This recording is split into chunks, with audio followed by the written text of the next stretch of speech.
Hello everyone and welcome to the show. I have two wonderful guests in the studio and two joining us online. I'm so delighted we finally got them online. It's been a little bit of a stressful start to the show, but thank goodness they are joining us. So I have in the studio Marie-Adélaïde and Senay, and joining us online I have Aurélia and Elena. And to give you a little bit of an introduction to this week's show, it's going to be about creativity, female empowerment, how to find your voice through creative outlets, and also how to rearrange life.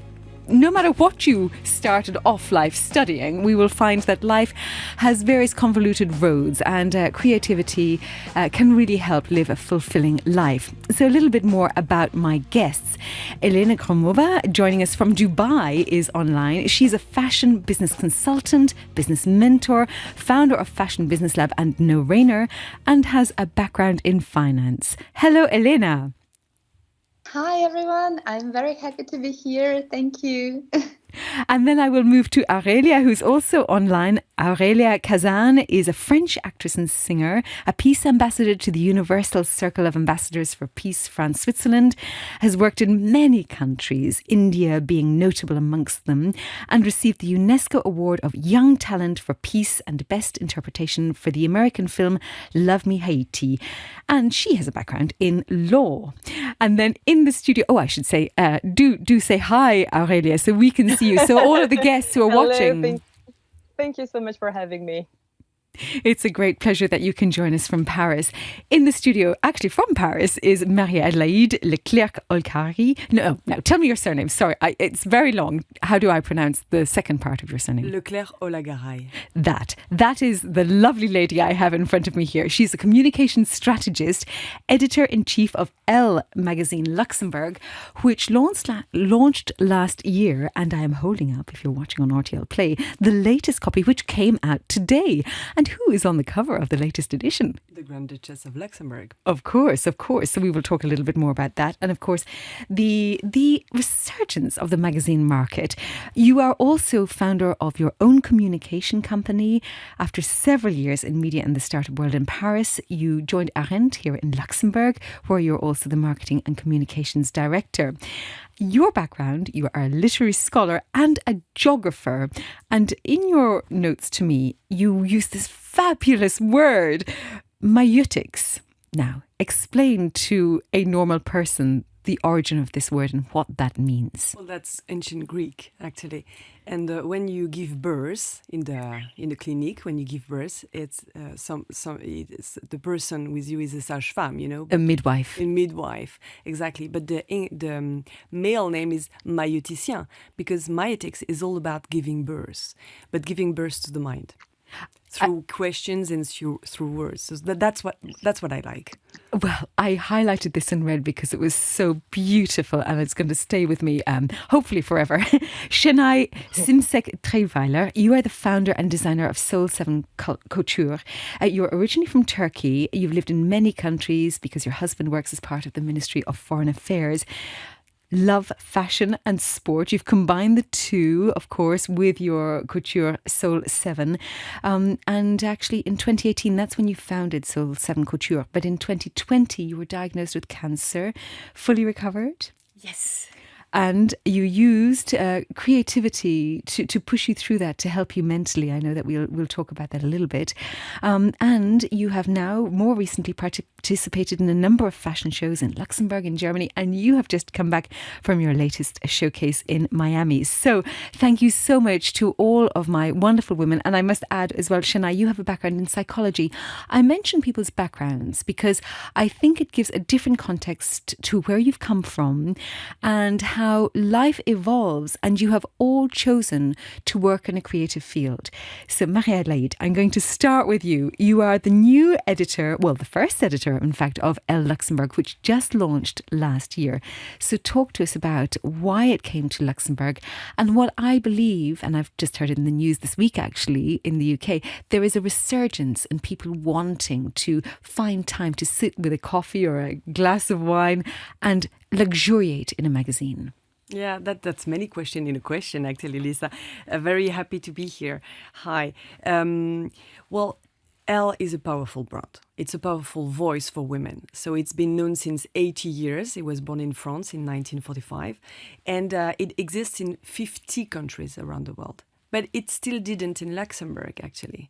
Because as in a lot of sectors, Luxembourg was considered as a part of Benelux, you know, like in the media rights and TV shows, etc. You have like Benelux rights. But Luxembourg has a voice. And it's our role to have it heard. And so when we launched it last year, it was with a lot of humility because yes, ELLE is a powerful voice, but you want to see how the market, how the readers, how the partners are, really welcoming it.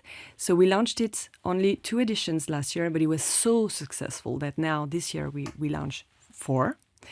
And we see the resurgence of the print. The print is not dead. When TV was launched many years ago, we thought, okay, it's the end of radio. Is radio dead? No. Actually, we are on live on radio. Gladly not. We are all concerned a little bit about AI voices, etc. But we're hoping that the human touch will continue a while yet. Yeah.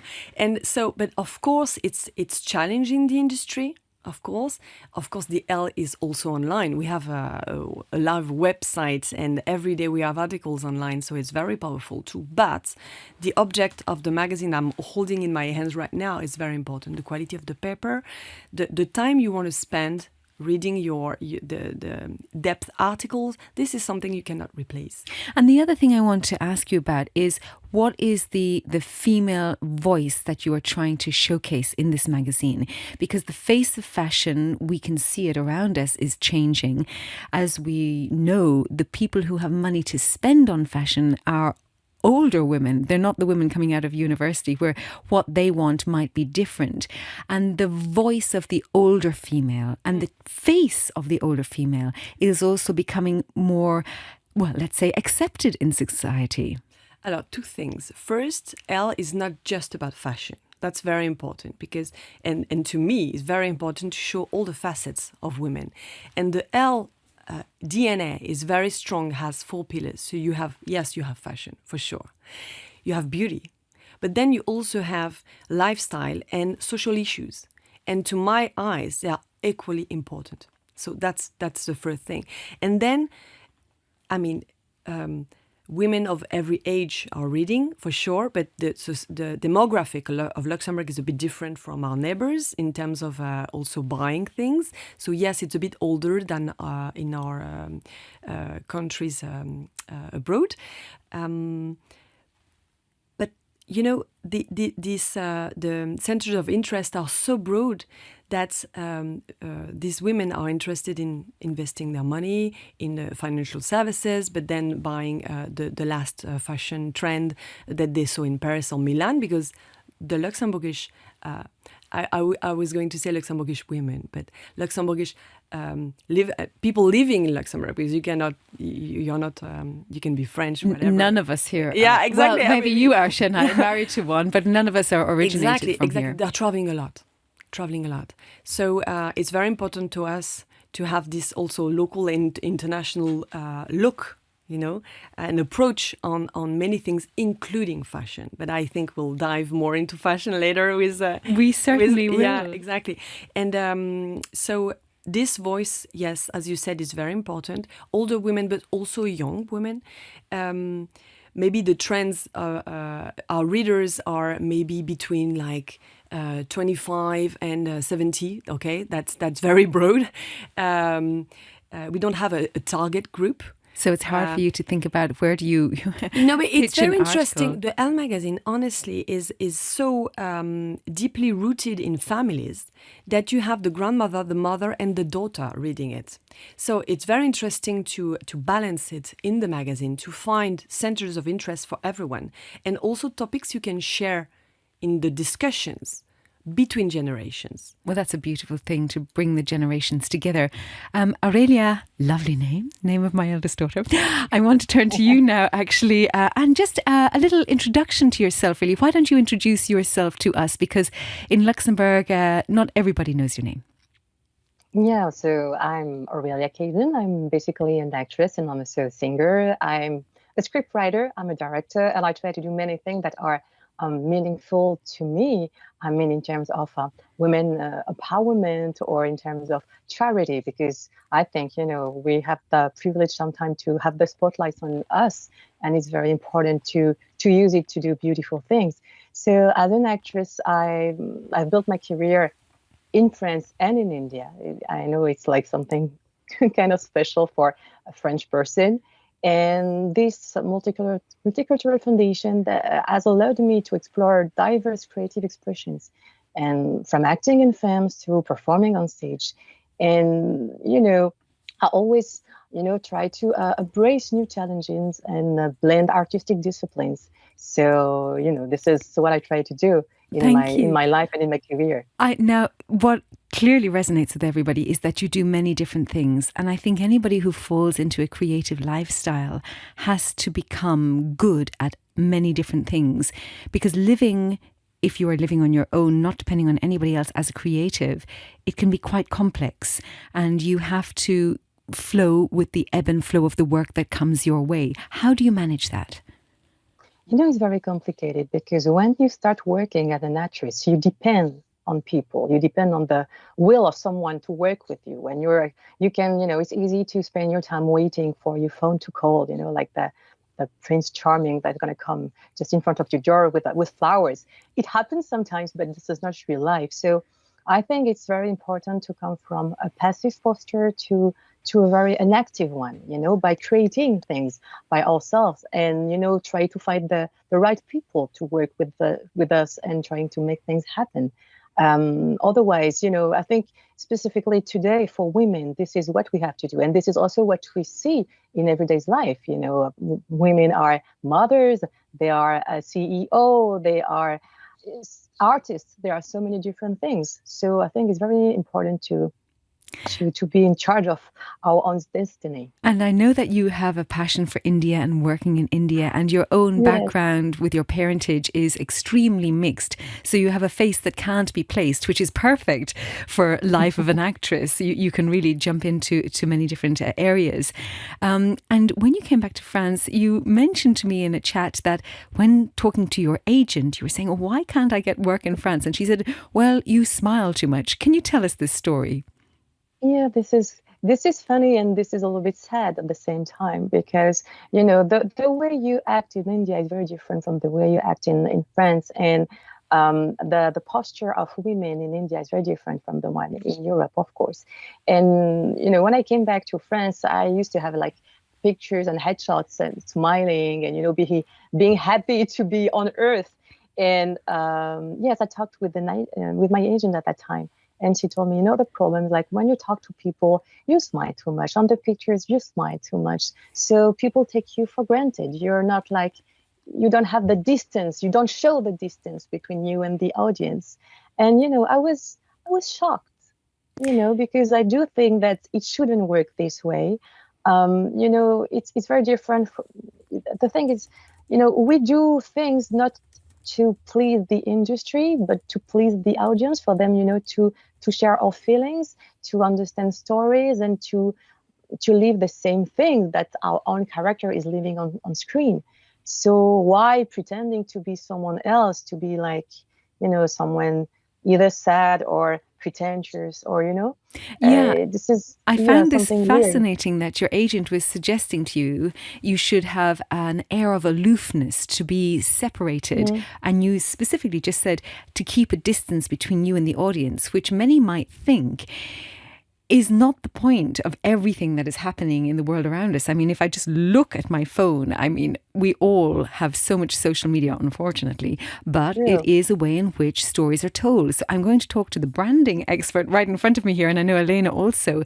Marie-Adélaïde, how would you reply to what Aurélia has just said about smiling too much in France? I'm not totally surprised, actually, but it's very interesting because it refers also to fashion. Because when you have a look at brands, how they communicate, the more you're luxurious, less you have smiles on the advertisement. Because of that distance. Because if it's less accessible, I want it more. But then how do you explain various fashion brands, and I can think of a few now, where they have their social media, they're led by a person, let's say person-led brands, and they are putting out their own stories of how they apply their makeup, what they're wearing, whatever it happens to be. And it seems to be highly personalised and highly connected to the audience. So that seems to be a disparity. Yeah, but it's all about mirroring what your desires internally. So you want to look like the person you have in front of you on the picture. So it has to resonate with something that you're missing, actually. So it's all about desirability and accessibility. Well, on that fashion link, Senay, I'm going to turn to you. You're here in the studio. I hope Elena is still with us. I can't see your picture, but I'm hoping you're still there in Dubai, Elena. Senay, turning to you, you founded, I can see you, wonderful, you're there. We'll come to you in a moment, Elena. Soul7 Couture, I know it's important to you. Tell us the background to this, this venture. Thank you very much for having me here today. Actually, it was also, the idea came from a big desire, because 2007 start my story, moving my family to other countries because of the career of my husband. So I was actually just mother and spouse. No just there. Let's remove the word just. You were a mother, you are a mother and a spouse and many other things besides. Carry on. Yeah, and the balance of the daily life was very important for me, for my body, my soul and my mind.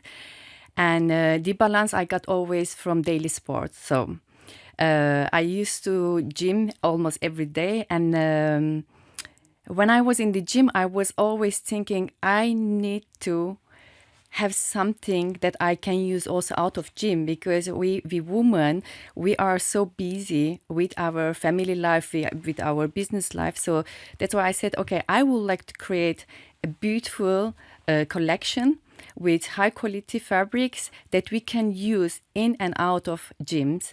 And it was a desire actually to help the woman with nice clothing in and out of gym. So you are extremely sporty. You do more sport than most people I know in my circle. And then you were hit with cancer, which must have been such a shock to you. You must have thought, how on earth did this happen to me? Yes, actually, it was the first question what I was asking myself. How could happen to me? Because I was having very healthy food. I was having sports in different type of sports. So, but it happens. I didn't stay with this question for very long. I said, okay, it happened to me. I have to learn how to get rid of and move forward. So, and it takes me 4 years to get clean, but I never fight. So I don't like the word fighting with cancer.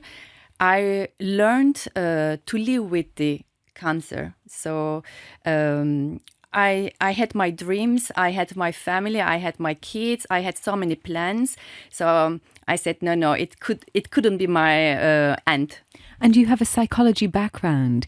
What is the role of creativity in mentally helping people who are dealing with any form of sickness? First of all, it's very important to know yourself, your needs. For me, it was very important to have my meditation rituals every day. Being too much, a lot of times or longer times in nature, and stay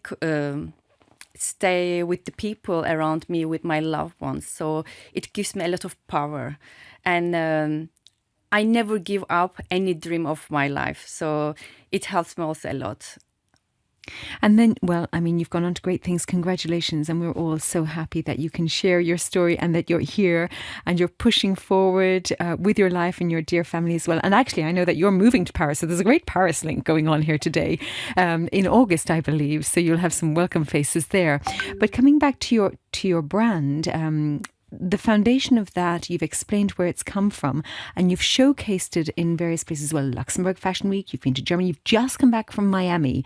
What was it like in Miami? Actually, Miami was for me the goal to take a Luxembourgish brand to international market. It was very important for me because I know in Luxembourg we have beautiful brands, fashion brands, and we have a huge potential to go international, to the international market. And it was for me a beautiful experience to see other brands and the fashion in US, and also to check my power as a Luxembourgish fashion brand, where I'm standing now and how can I grow. So it was a beautiful experience for me to be there and see. It was more than 200 brands, actually, international, global. And I made a lot of contacts also with Asian market and US market. So I think for Luxembourg, we are always saying we are a small country, but we have huge potential. So that's why I was really glad to take my part to US market as a Luxembourgish designer. And do we know anything about what tariffs might be put upon fashion brands coming into America or not yet? Maybe it's for you. It's We don't easier know. to. I think it's it was the first time actually also for the trade show Miami. They made it this year, and they had a huge support from the mayor of Miami. I think for Luxembourg we have a lot of milestones, but we are not there yet. But I think we are working hard on it. And then also, when we were chatting before, you mentioned to me that there are certain industries in Luxembourg, creative industries, let's say the food industry, for example, where there's a lot of support available here in Luxembourg if you want to set up something, but you have felt not similarly supported when it comes to fashion, which is a very recent addition to the landscape of Luxembourg's industries, I would say. This is a very good point of view. As a married woman with Luxembourgish, I came here 2003. Since then, I got my Luxembourgish family, and I know how traditional way the Luxembourgish people living here in Luxembourg. I think the past 15 years it started also to change a bit, but I think we are huge brands for food. And beverage as well, and the Luxembourgish people, they really like it, to support them. My experience during the years when I was living out of Luxembourg, in every capital of the countries, they have local brands, and they are very known. This is also the key to get the success, because if we gonna get here in Luxembourg success with our businesses, then we can took our businesses also out of Luxembourg international. So one would say we have to in order to be successful, because Luxembourg market is not enormous. Marie-Adélaïde. Yeah, and I fully concur with what you say, Senay. And I think the ELLE role is super important in that case, to be a platform to support the local ventures, and that's really key. And I see things are changing, honestly. But you said it, since 15 years things are evolving. But I see also since 1, 2, 3 years, even every month now that I'm managing the ELLE, I receive so many solicitations, so many things are created here. So I'm very confident. And I think actually. The wonderful thing, and you said it earlier, about Luxembourg is that so many of us have international links, because at least half of the population has come from somewhere else. So we can quite easily, deal with those external trade links or find a way to do it. And you have a lot of talent.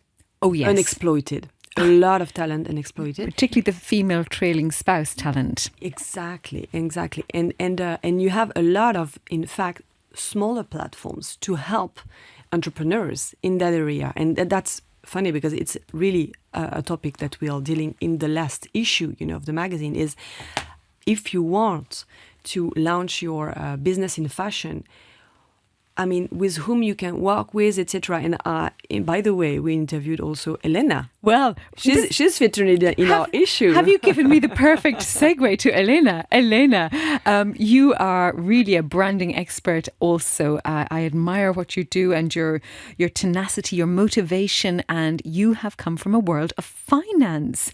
I know you were in finance for at least 15 years and then you flipped your life into this world of, I'm going to use the umbrella term fashion, but in fact it's much more about creating a brand. You're a business consultant. Yes, you do have your own brand, which ironically, let me add, is called No Rainer. They're rain jackets, the latest one, because you've had other brands. And you are sitting in Miami, so you're certainly not selling your brand there. So tell us, why are you in Miami, Elena? I'm not Miami, I mean Dubai.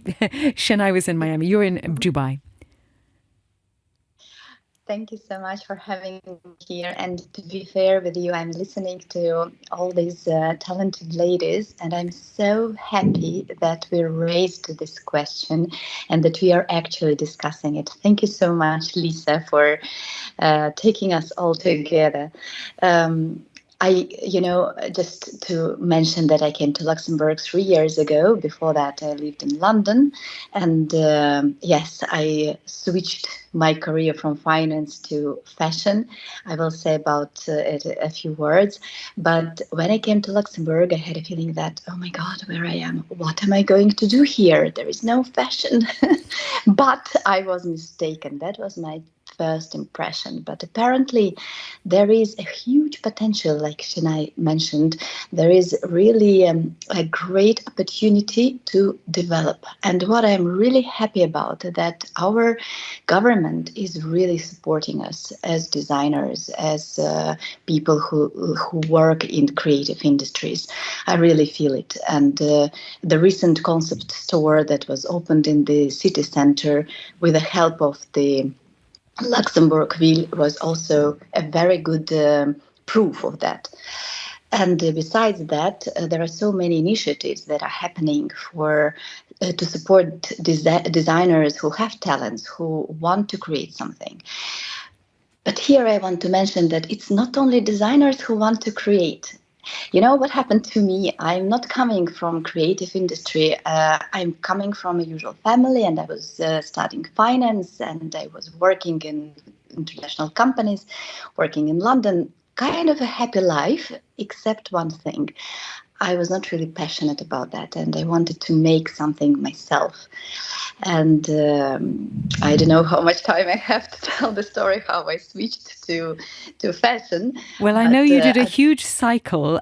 You did some of the etappes, some of the stages of the Tour de France, not in the actual Tour de France, but after that, you when you set yourself that goal, you realised that you could turn your hand to almost anything.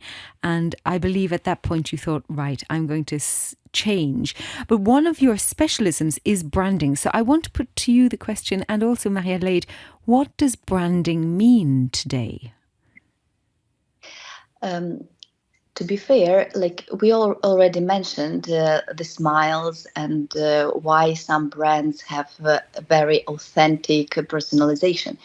To be fair, branding is everything. As to me, branding and marketing is the key to success. And it's about everything. When we create a brand, the first thing we need to do is to identify who we are making it for, who is our audience, and then we create the name with a value behind it.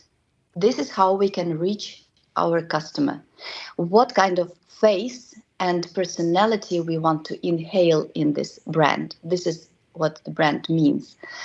And I would say that without this DNA, without the personality behind the name, there is nothing. You can't really get out in the outstanding in the crowd.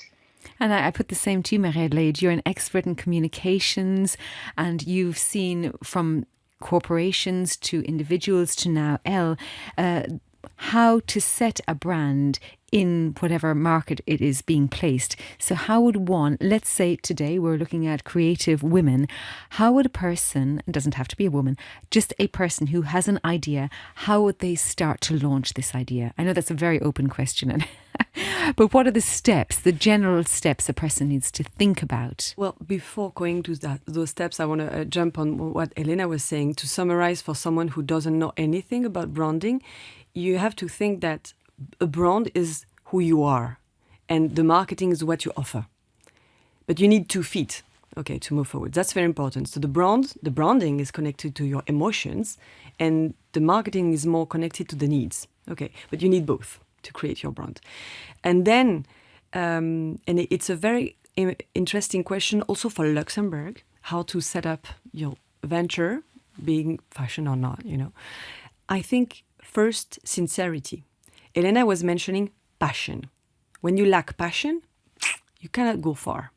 So the first one, I think, is really sincerity. And then listening, observing the market. I mean, because a lot of crazy, wonderful ideas failed because of timing, because the market was not ready. So you need to have 2 aspects at the same time. One is you believe in something, you need to go ahead. But you need to be passionate and sincere. But at the same time, you need to be careful about the place where you are and if it's the right timing or not. You can also create trends, of course. You don't have to wait for the market to be completely ready. But we saw so many ventures failing because they were too early, you see. So agility is key in that case. And I think it's a very interesting question for Luxembourg because the country is, yes, small. It can be a laboratory, and the short circuits, between all the sectors, industry, institution, etc., enables people, sincere people with passion and competence. Because let's not forget that we need competence and skills in our, specialty, to do amazing things quicker. Honestly, with more rapidity than in any other country. I mean. Really. Yeah, because it's a test situation. Exactly, it's a test bed. Exactly.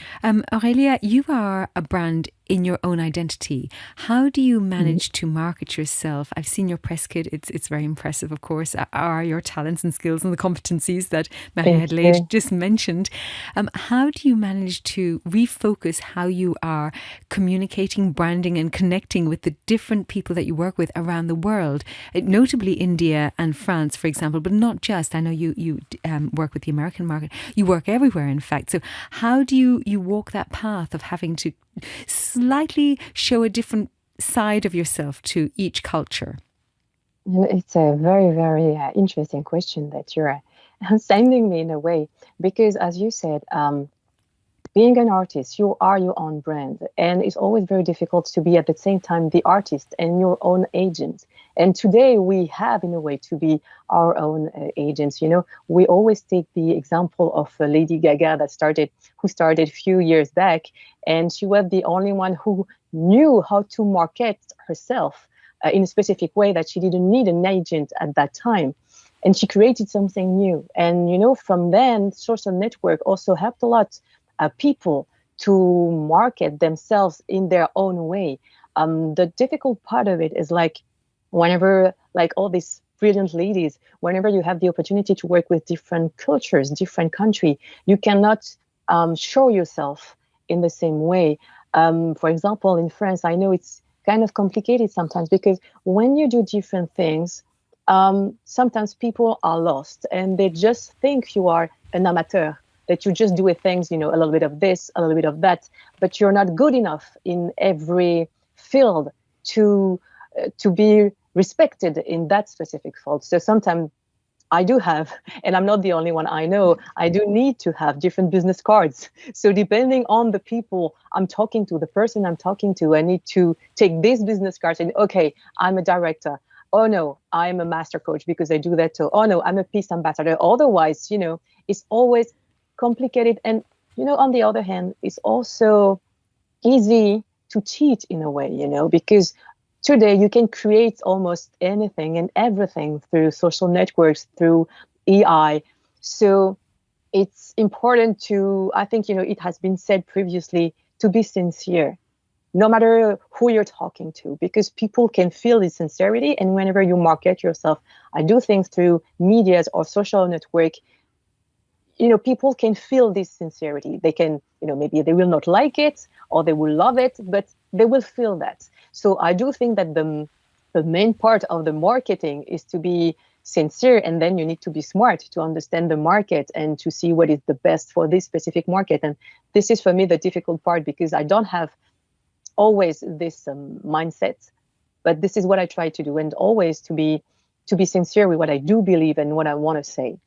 You're a very beautiful woman, obviously. You're an actress and a singer and do other things as well. How important is it to be beautiful in the world of acting? And I know also you are involved with fashion. You sing at Fashion Week Paris, for example, and various other places, just to pick one example. Do you feel the weight and the pressure of this? First of all, thank you so much for the sweet compliment. Well, it depends. Sometimes you will always be, you will always be beautiful for someone and not that beautiful for someone else. Sometimes it's complicated. I think I'm not the only one, and I'm not going to cry if someone finds that I'm pretty. But for the people who do think that I'm pretty, sometimes they think that, okay, you're looking good or good looking, then it's easy for you, And I do think that as a woman, because to be honest, all women are beautiful, depending on the, the type of face they have, they are all beautiful. And for the person who is just in front of you, who think, okay, it's easy for her because she is beautiful, it can be complicated, to prove that you're something else than, just a beautiful face, or, you're just not like the stupid artist who would be ready to do anything to succeed, because of course it doesn't work this way, and this is not true. And and also, this is, it can sound like so easy to say, but in a way, beauty, it's much more than a beautiful face, and this is also something that's changed, I think, in today's mentalities, is of course beauty from the inside, but not only what we are inside, but what we do, And sometimes I'm sure it happened in your life when you meet someone, a man or a woman, you say, okay, he's not that crazy or she's not that crazy. And the more you know him or her, you find him or her beautiful. And, this is two different conceptions of beauty. The first one, the cold one, and that cannot, that can send a negative message. And the other one that is sending a very positive one. So I do think we need to balance and try to do more and more on the second way, if I could say, to try to show this beauty on this other way. Thank you so much, Aurélia. Well, I think that melds together the two next worlds that I want to bring together. Marie-Adélaïde, you, with your wonderful word, meiotics, you are a lover of words, and I know you come from a family of writers as well. The words are very precious to you, the power of the written word, the importance of the written word. And I want to place that in comparison to the power of the short video. And Elena, you are really amazing at these short, beautiful videos that you put together for social media. So for you, first of all, Marie-Adélaïde, what is the power of the words in this world of the magazine article? Do people read them? How do you know if people read them? Well, we have so many reactions, and then you see in the newsstands, as we speak, it's already sold out in so many boutiques. Yes, the power of words is immense, infinite, actually. And in social media, more and more, of course, the image, the picture, a picture is worth 1,000 words. So, of course, with social media and the short videos you were mentioning, you can have so many ideas conveyed, fake ideas or right ideas. I mean, I won't go into that road. It's all about how people perceive them.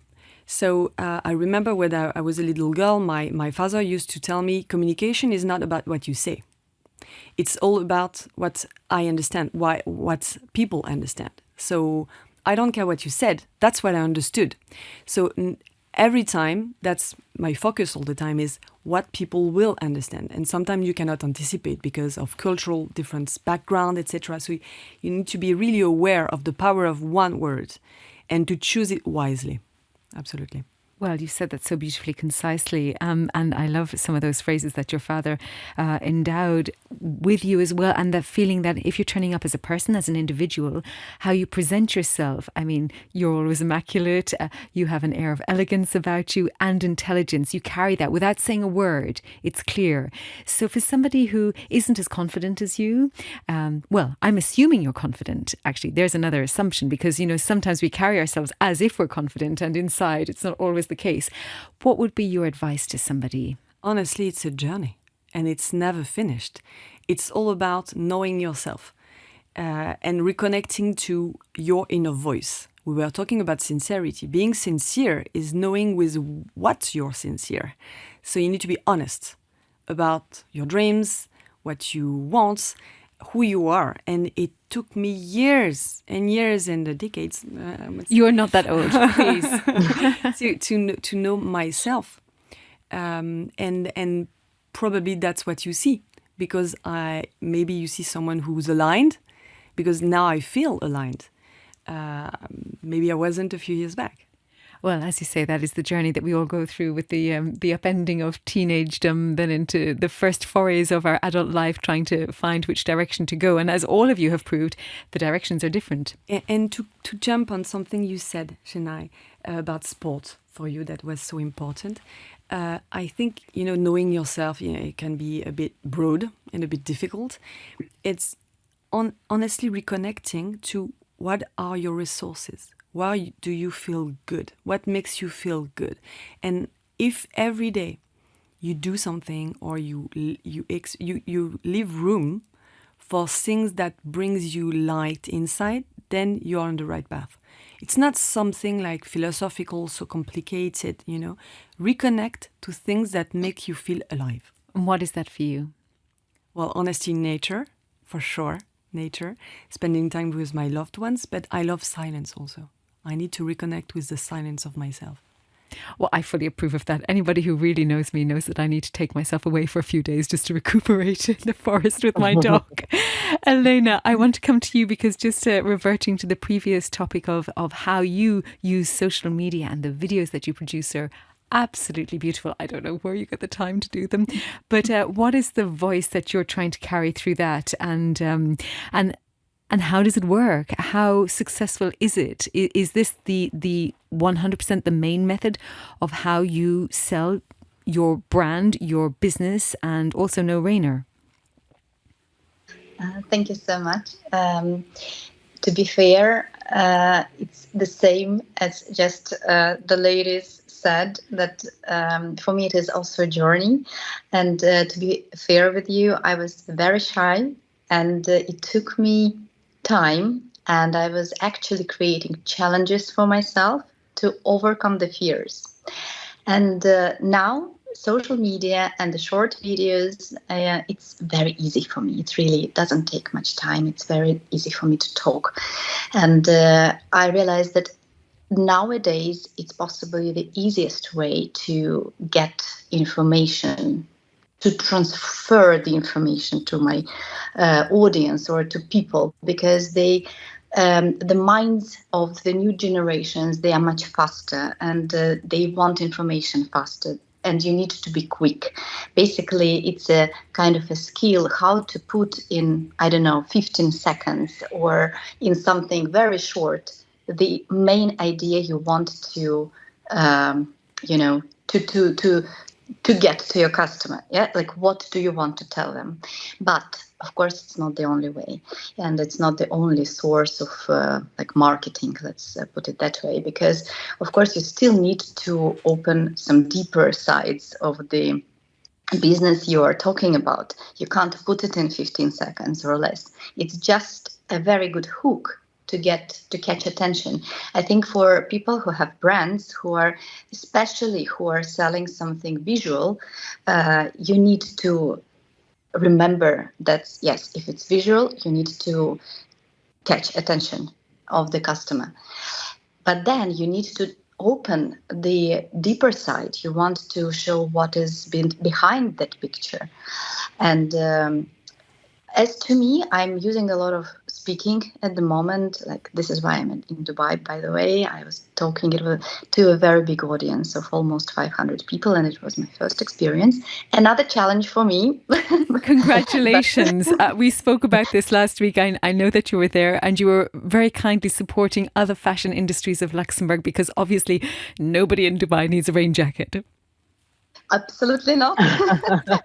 Unfortunately, I was just laughing because all the brands and all the ladies who are designers around me, I would say your product would be perfect for this market, except mine.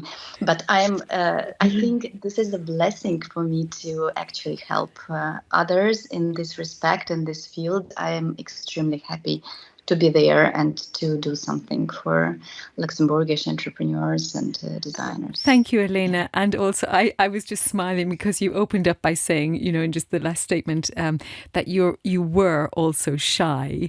And I'm looking at you in your outfit, and there are not many people who could pull off an outfit like that and say they're shy. Because it's not about the beauty. Like, you asked about the beauty before, and I believe that it's about, the clothes can make your image. I always like to say, we are not creating clothes, we are creating your image, your style, your, like, who you want to be in front of others. Yeah, and it's not about beauty, it's about your inside world. But now, yes, I'm wearing it. And to you, Elena, and then I'll come to the others as well, do you feel that you can ever have an off day? I can't imagine you just lounging about in something that isn't elegant. I actually can't even picture it. Well, that's something that I still need to learn, to be fair. Unfortunately, at the moment, I don't know how to have a rest. As soon as I have a rest, I have so many ideas and I need to run to implement them. I think well, I'm no expert, but I think Senay would say to you, make sure you do know how to rest, because our bodies catch up with us at some point. Senay, I want to move to you again, because you've started your brand from scratch. You've sourced the fabrics. Literally talk us through the steps of this. You came up with the concept, you knew what you wanted to do. Where do you get the fabric from? Actually, my story starts very, very early years. When I was pregnant of my son, I was birthed, and I said, okay, I need to do something, and I got some lessons of sewing. So I start to sew for my little girls and for my baby boy, small stuff. It starts actually like that, and I always loved the fashion. And 2018, when I decide to build my career again and move every 4 years somewhere else. Because of your husband's work. Exactly. And then... and I just want to underline that again, because there's so many people here in Luxembourg that are trailing spouses. It's usually the woman, and therefore the woman has to reinvent a life for themselves that is a career that can move in any country. Exactly. This is a very good point, actually. For me, it was very important after being mom and spouse for a very long time to leave my kids some footprint.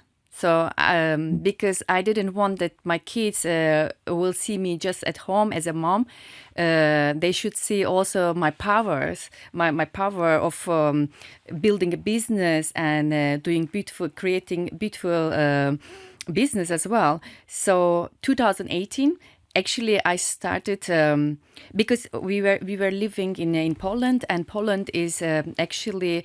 It was before the war textile paradise.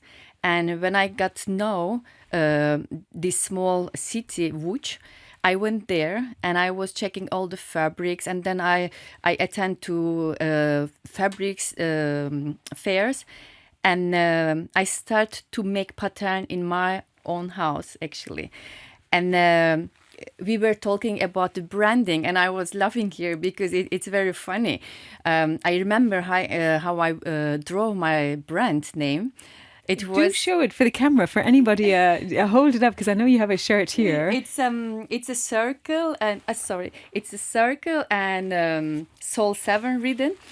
So the branding came. My 3 kids were working homework in the afternoon, and I was drawing my logo, and I was showing my kids which they like, and so we decided actually like that my logo. Your market researcher, your children, how wonderful. Exactly. So, and of course, I made a lot of patterns my own until I was happy with the results.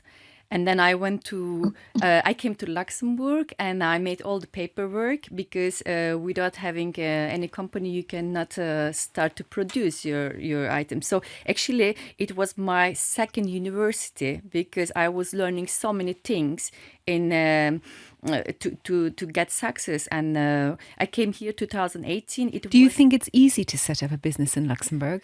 No, not really, because I didn't have any capital that time, and normally to open a SRL, you need over 12,000 euros, and if you go to bank to get this capital, they see your background, so you didn't work for several years. It was difficult. It was challenging for me, but.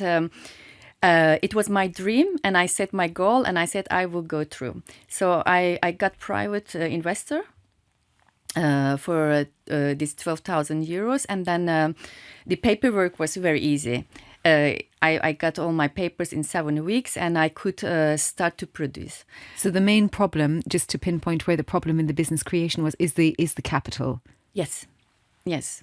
It was big, huge, and then afterwards, after my production, it was also to find a market in Luxembourg. It was difficult. I already had a list of gyms, yoga studios, but I didn't get positive answers from them back. The only platform was for me that time Let's Shop. But it was just 2020 after creating my brand. It started with the pandemic, so online platform to shop. It was easier in Luxembourg. That's why I had a success with Let's Shop. So just talking through it, if you don't mind being honest, and we know since 2018 until now there have been some really big stumbling blocks for you. One for everybody was COVID, but the second was your own health journey that you went through. How long does it take on average, or for you, I don't know what the average is, in Luxembourg to turn a profit in a fashion business? You can say 4 years minimum. Before 4 years, you cannot put any penny in your pocket, let's say. Elena, what do you think? I have a bit different experience. Tell us in a couple of minutes, then we'll go to a little break. And yeah, Elena, your experience of creating a fashion brand in Luxembourg. Basically, I went for another type of. So I registered as a self-employed, but I could also make a limited company, a limited liability company, but a simplified version, and you don't need a capital for that. Just for anybody in Luxembourg, that's called an SARLS, where you need €1. Exactly, that's true. So, and you don't need a capital, and I filled in the papers myself. It took me around 2 weeks to get a confirmation for business authorization, and then I had to apply for some other papers. And what is really helpful, that if you go to House of Entrepreneurship, they can tell you everything step by step what you need to do. Then, of course, you need to pay a monthly tax, but it's social security, which you need to pay if you live in Luxembourg, and this is normal. And also for the brand, yes, if you start a fashion brand, of course, you need some money to make the samples, to make some branding. There are a lot of ways how you can kind of save money and make it in a most efficient way. But of course, you still need a budget. And but in terms of profit, it depends on the product, of course. With my raincoats, it was a bit faster. I managed to sell out the first stock basically with the first pop-up. And I think this is the big advantage of Luxembourg, that you can apply to shopping malls and everywhere to get this space, sometimes even free of charge or for some little money. And then you can make a return on investment quite quickly. But again, it depends on the product, of course. Elena, where did you come up with the idea for raincoats in Luxembourg? Funny enough, it's a first of all, for me, it was the most rainy place, even after London. I mean, Oh, I do, but I think it's more rainy than London. I agree. yeah. But also, I had another brand before, a sportswear brand, because I had the same story as Chennai with my sports passion. But raincoats, apparently, and funny enough, came from my husband's idea. We were driving together in the car, and I said, "Oh my God, it's so rainy here, and I don't know, maybe we should create something for this rain." And he said, "Yes, you know the brand Villebrequin. It's a French brand of men's shorts and they make amazing prints. Very expensive, swim Very shorts. Yep. expensive shorts made coming from LA, I think, as well." And he said, "Why wouldn't we do the same but with raincoats?" And I said, "Well, good idea. Let's try." So this is how it started. Well, we have to give him credit that we're just going to take a short break. So for anybody listening on radio, you can find the rest of this show on RTL Play and, of course, on Apple and Spotify. So we'll be back in just a few moments. The Lisa Burke Show. So welcome back to those who are watching on RTL Play and, of course, listening on Apple and Spotify. It's just so fascinating where these ideas are coming from. And I want to bring it back to you, Marie-Adélaïde, then just to talk a little bit more about entrepreneurship, because you said this is one of the features. And you must have really fascinating editorial meetings to think about how and what topics will you cover for these quarterly magazines that have to hit an audience of 7 to 70, roughly. Very interesting question. Actually, we are, yes, a quarterly magazine, but also online every single day. So we have also to think about, we are not a news magazine. In France, the ELLE is weekly. We have a very different rhythm. But online, you can tackle topics that are short-sighted. You can talk about a show or a concert that is coming in 2 weeks. So very different from the magazine where you have to put some content that can live for a few weeks or months. And that's a very interesting exercise, actually. It's a collective exercise because I have a dozen of freelance journalists with me, and we have actually this afternoon our editorial meeting, and that's where we share also the ideas of everyone. So I really love to rely on the ideas of my journalists, and then I decide, of course, because I draw the line. That's my role. But most of the ideas, they come from the journalists themselves because they are everywhere. And that's what I love with Luxembourg, because my journalists, they are here in Luxembourg, but they're also working in Luxembourg, living in France, or Luxembourgish living in Dubai, or Luxembourgish between Berlin and Luxembourg. And they are the reflection of our readership. And the age range? Oh, very wide, very wide. Mm-hmm. From maybe 25 to 50 something. Yeah. Well, this is very, very good indeed. And I love the fact that you speak about the fast news, the daily news, that turnaround, which is online, and then the slow news. It's reminding me of the Daniel Kahneman book, Thinking Fast and Slow, because you have to think about the slow articles that will sit there in the magazine. And it's all about the balance. The magazine I have in front of me right now has different rhythm within the same issue. That's really something I try to do every time. And it works because, the last issue was in November. It's still in a lot of living rooms of people that I know. Why? Because you have pieces that you requires time to read, okay, on one hand. So, as soon as you take the magazine, you buy it, you don't start with that one. You will maybe able to read it in a few days' time with your tea or etc. in a moment of calm. But then you also have articles with addresses, tips, things you want to jump on right now. But then you keep it because you have so many informations that you want to keep it at hand. So bringing all those different rhythms in the same issue makes it live longer.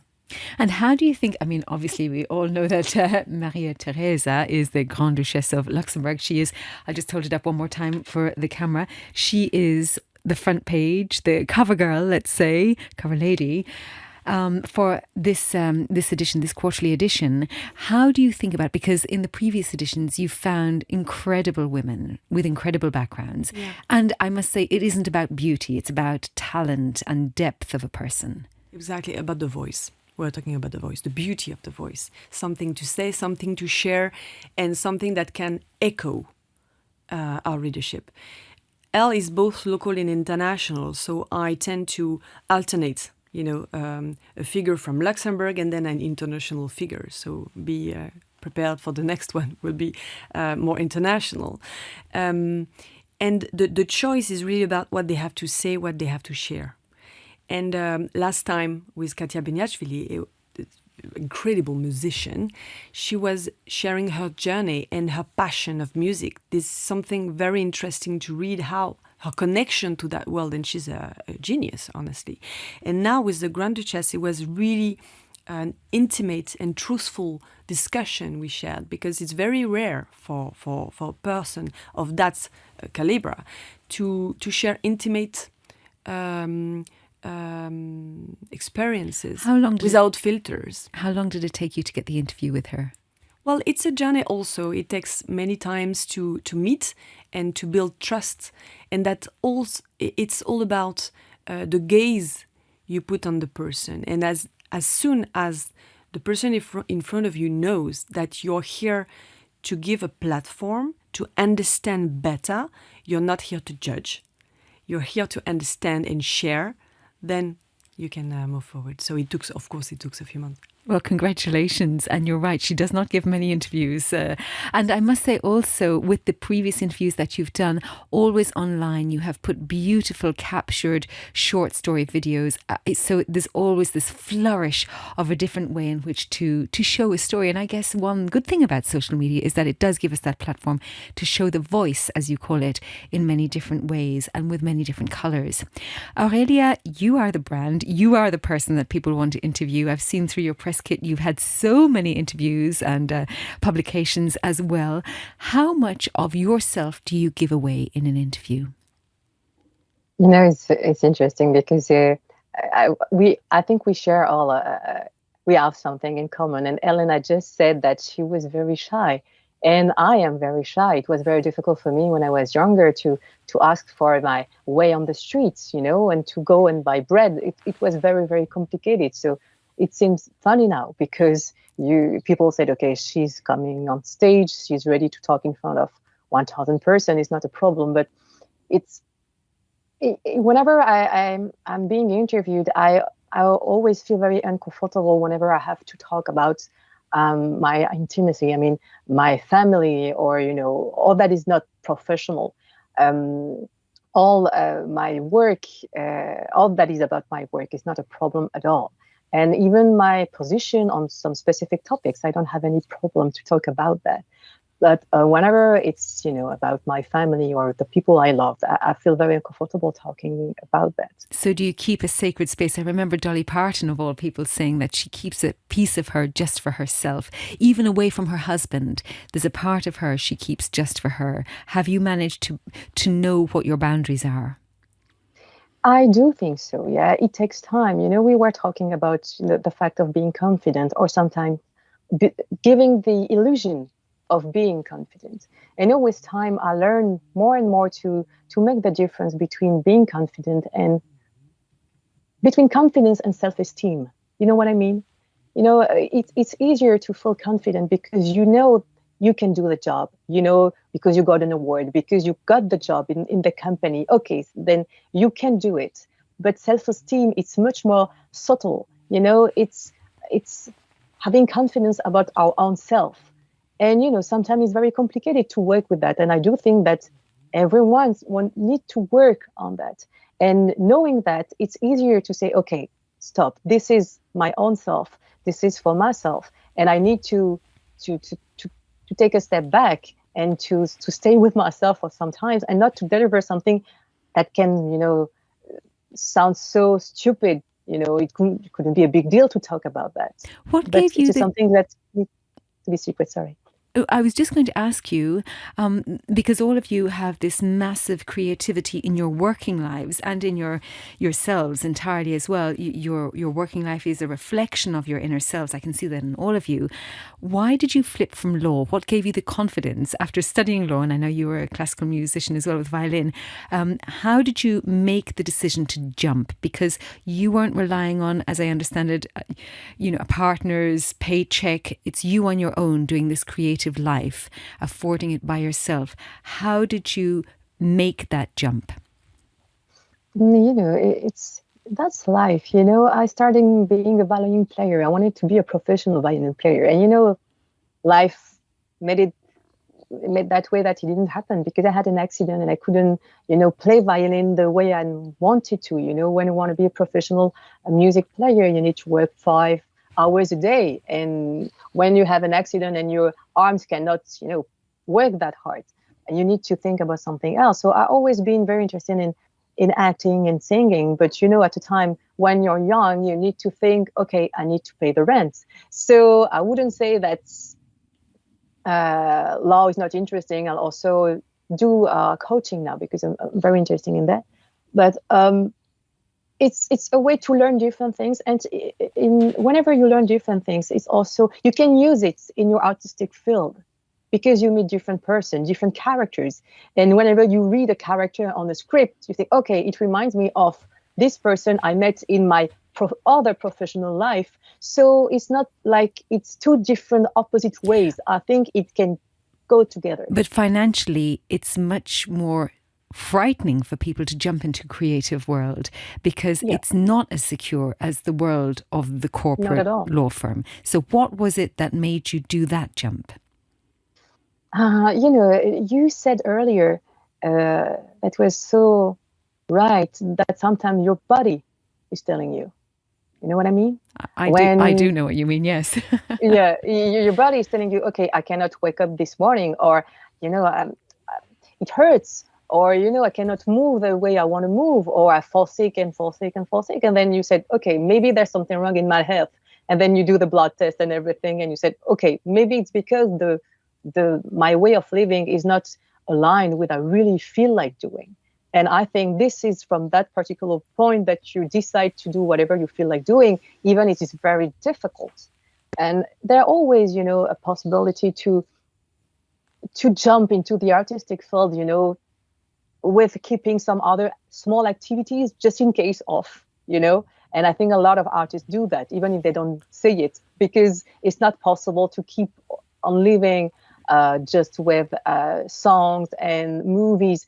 Few of us can do it so, but a lot of us cannot.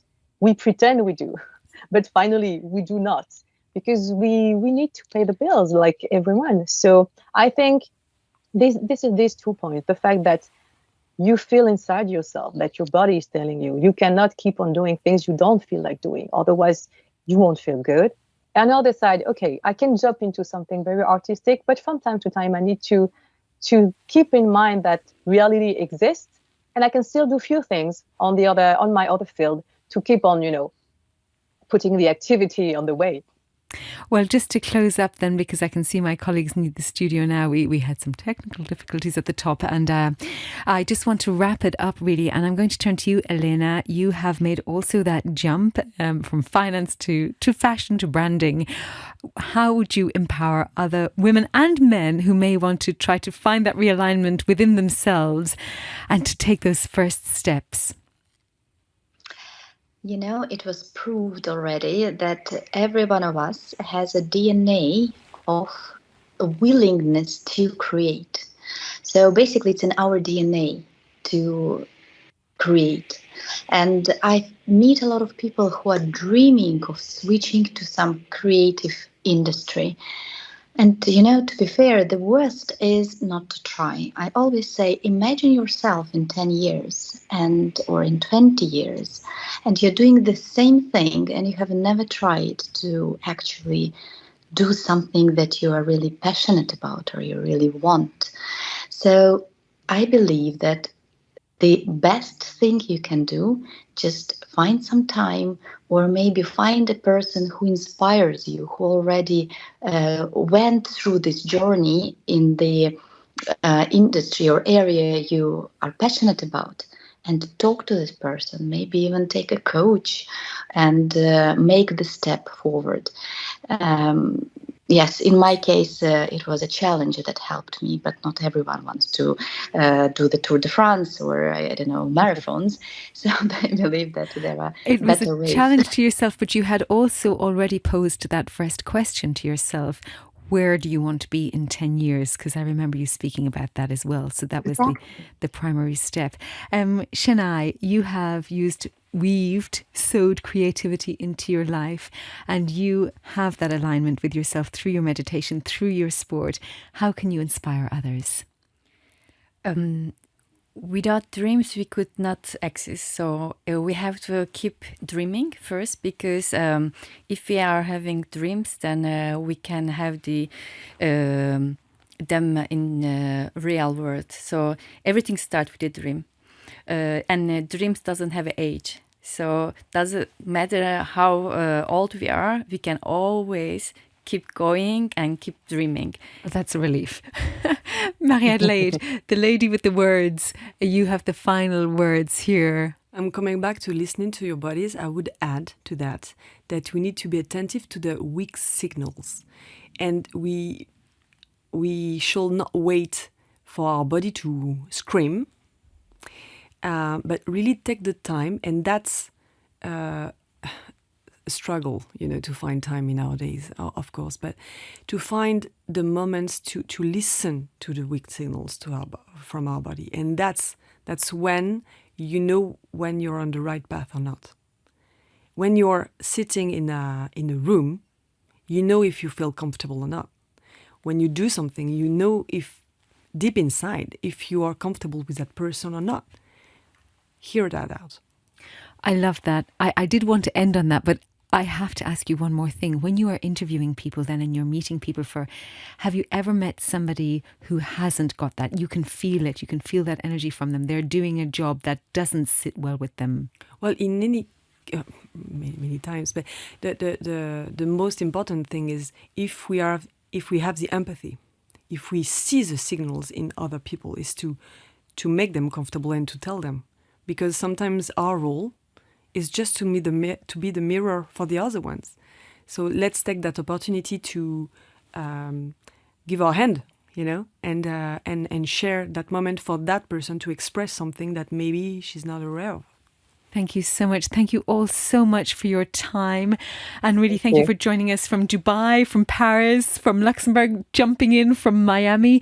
And we wish you, Senay, the best of luck with your next move with your family off to Paris. Not so far away, so hopefully you can come back frequently. And congratulations to all that you have all achieved. It's been an honour for me to have you on the show. And I'm sure if anybody wanted to get in touch with you, Elena, you were saying to find a mentor, I'm sure you will all be making yourselves available for a word here or there, or a little bit of a confidence boost where it's needed. I'm thinking of these ginger boosts and these cardamom boosts and these cinnamon boosts. Maybe we can have a mentor boost here as well from Luxembourg. Thank you all so much. Thank you. The Lisa Thank you very Burke much, Show. Lisa.